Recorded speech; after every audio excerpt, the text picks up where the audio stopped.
Welcome back, beautiful and amazing human beings. This is Rudkowski of WeAreChange.org here in Paris, France, where I just arrived to cover the Yellow Vest movement. I'm talking to a local here, and holy cow, the information that I'm getting here is extremely important, and of course, information that you're not going to get anywhere else, because I haven't heard it anywhere else. I haven't heard it on alternative media. I definitely didn't hear it on mainstream media, and there's so much more to this bigger movement that's happening here. And to talk about this, I have someone who's going to remain anonymous in this interview, mainly because he doesn't want to speak for this entire movement, and mainly because it is becoming also a very violent situation here, a very turbulent situation.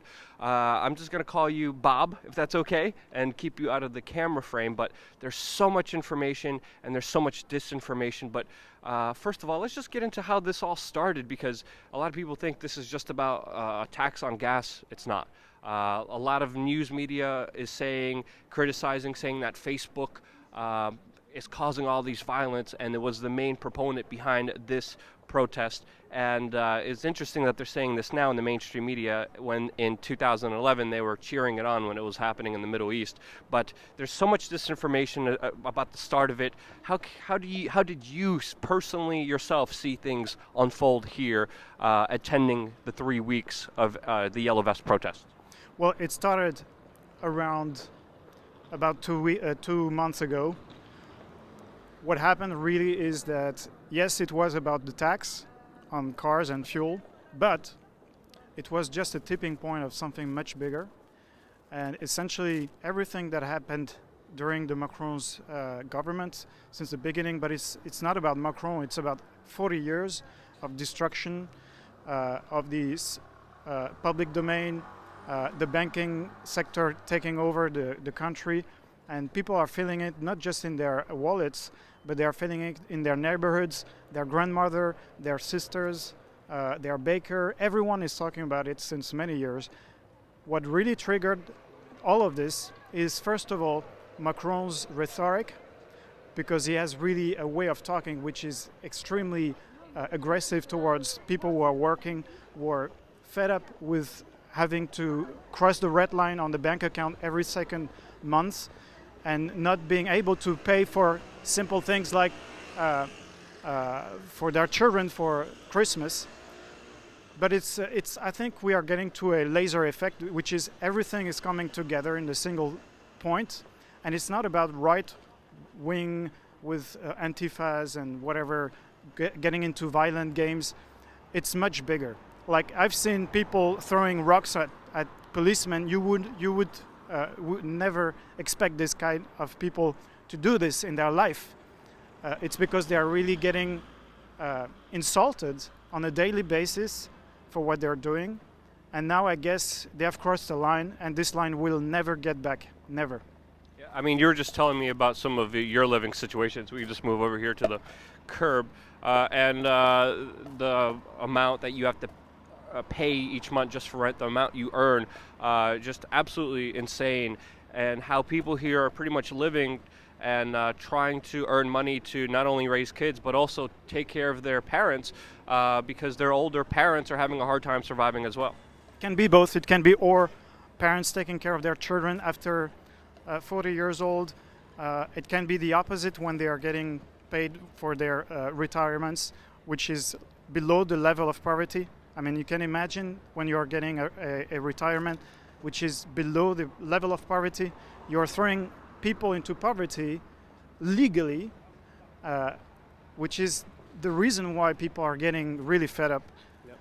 And there's a lot of important aspects to understand here behind this story, because a lot of these protests are from people coming from outside of Paris. A lot of these protests are, again, not left-wing, not right-wing, a convergence. There are nationalists here, there are Antifa part of the protest, but there is a kind of bigger movement, and there's been a lot of people selecting what they like and what they don't like about this movement. But the information is being smeared by the mainstream media. It's being spread by the alternative media, hand-picked, selected what people like and goes along with their political ideology. But what do you think are some of the bigger kind of truths here that people need to understand here? Because this movement definitely doesn't look like it's going away. It definitely looks like it's going to be bigger, and and way more insane tomorrow, which of course we're going to be covering live on this YouTube channel live.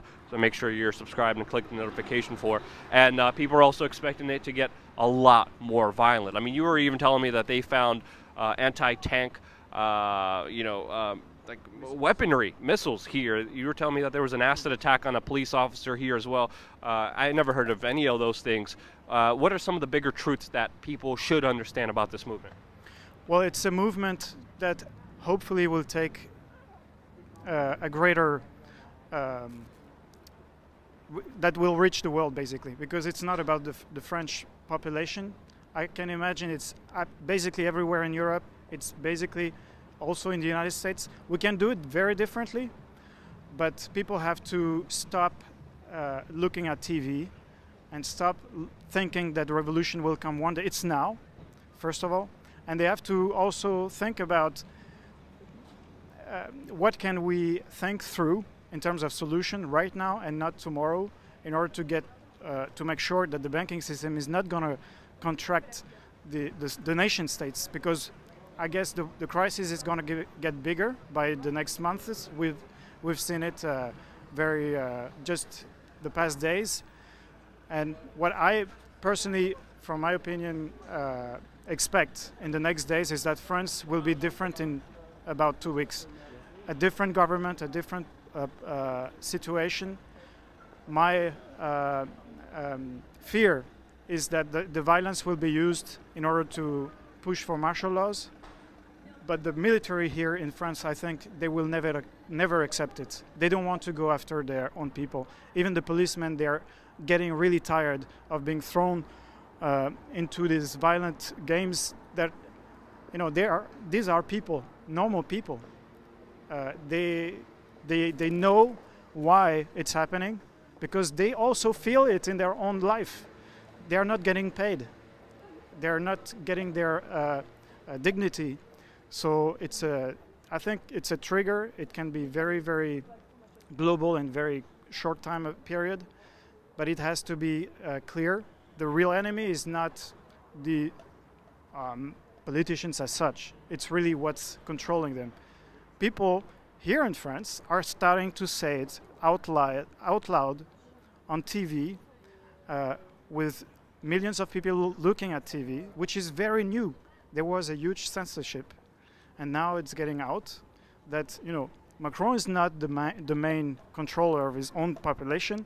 He receives order from outside. And if he, I mean, people kind of knew it, but now it's being said. It's being said out loud, which is very new, very something totally new. And people are starting to be like this microphone. I wouldn't have had it if it wasn't happened. It's the same for millions of people who have been receiving calls by journalists and whatnot, and they're asking them why.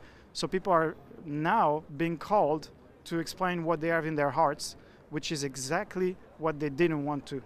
And that's exactly why the yellow vest started. It started because the color yellow, it's like, you know, if you want to be heard, if you want to be seen in the streets, then you take yellow. That's the way they said it. So they started with this on Facebook. There was a few persons who started it. It's very difficult to understand what happened. If Facebook pushed some of these guys, we can't say for sure.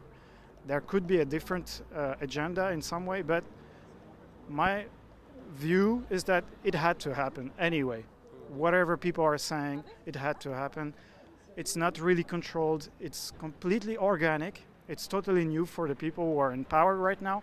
They didn't expect anything of this to happen. I didn't expect it to happen. I mean, I was here when people were, you know, cheering on for Macron when he was elected. And again, a lot of, you can just feel it. Like the people I talk to just arriving here, the people leaving here, the people in the taxis, the people in the streets, the few that I talk to here, they're feeling something major is happening here. The Yellow Vest movement has 80% support amongst the people.